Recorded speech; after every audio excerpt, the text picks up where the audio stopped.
Salam semangat para penikmat semangkuk salad. Saya duduk di altar di gereja kami. Di altar inilah para pelayan-pelayan ibadah biasanya akan berdiri dan melayani Tuhan. Saudara yang terkasih dalam kasih Tuhan Yesus Kristus, saya sengaja duduk di altar ini karena altar ini mengingatkan saya. Saya yakin dan percaya banyak di antara para penikmat semangkuk salad yang sudah malang melintang di dunia pelayanan gerejawi. Ada yang sebagai WL, ada yang sebagai liturgos, singer, pemain musik, paduan suara, ataupun bahkan pendeta atau hamba Tuhan. Saudara yang terkasih dalam kasih Tuhan Yesus Kristus, selalu ketika saya berdiri di altar ini mengingatkan saya supaya saya benar-benar menaruh hati saya sebagai sebuah persembahan. Seringkali ketika kita ada di dalam gereja, apalagi kita berdiri di altar gereja seperti ini, maka ada dua kemungkinan sikap hati kita.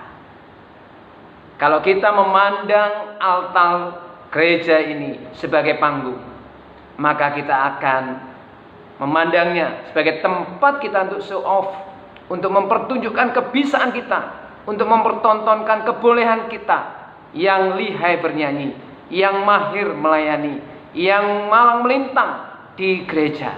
Dan kita akan menunjukkan bahwa kita adalah orang yang rohani.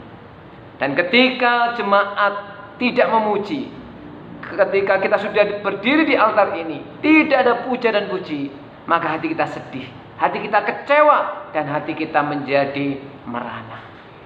Itu kalau kita memaknai altar ini sebagai panggung, tempat kita untuk mempertontonkan kebolehan kita. Maka ketika nggak ada puja-puji, kecewa yang tertinggal dalam hidup kita. Tetapi ada sikap hati yang lain, yang di kutub sebelah sana, yang memandang altar ini adalah sebuah mezbah, di mana mezbah itu adalah tempat kita menaruh korban, tempat kita mempersembahkan sesuatu persembahan kepada Allah dengan pengucapan syukur karena Allah sudah bertindak memberikan rahmat, berkat, kasih karunia-Nya di dalam hidup saudara dan hidup saya. Orang-orang yang memaknai altar ini sebagai sebuah mezbah, maka ketika dia melayani, ketika dia menjadi WL, liturgos, singer, pemain musik, pemain atau penyanyi, paduan suara, maka dia akan memberikan hatinya untuk memuliakan Tuhan dan hanya untuk memuliakan Tuhan. Mari kita membaca Mazmur 43 ayat yang keempat. Ini adalah penggalan dari nyanyian Bani Korah yang mengatakan begini di Mazmur 43 ayat yang keempat. Maka aku dapat pergi ke mezbah Allah, menghadap Allah yang adalah sukacitaku dan kegembiraanku, dan bersyukur kepadamu dengan kecapi, ya Allahku, ya Allahku.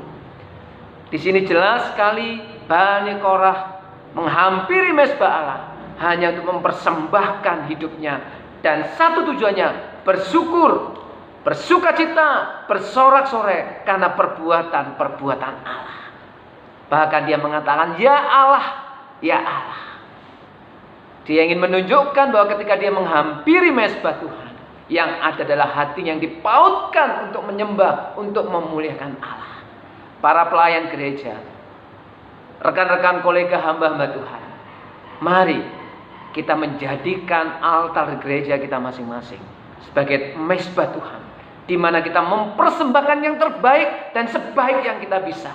Karena ini pada hakikatnya tempat Allah dimuliakan, bukan diri kita yang dimuliakan. Besok akan kita masuki ibadah raya bersama-sama.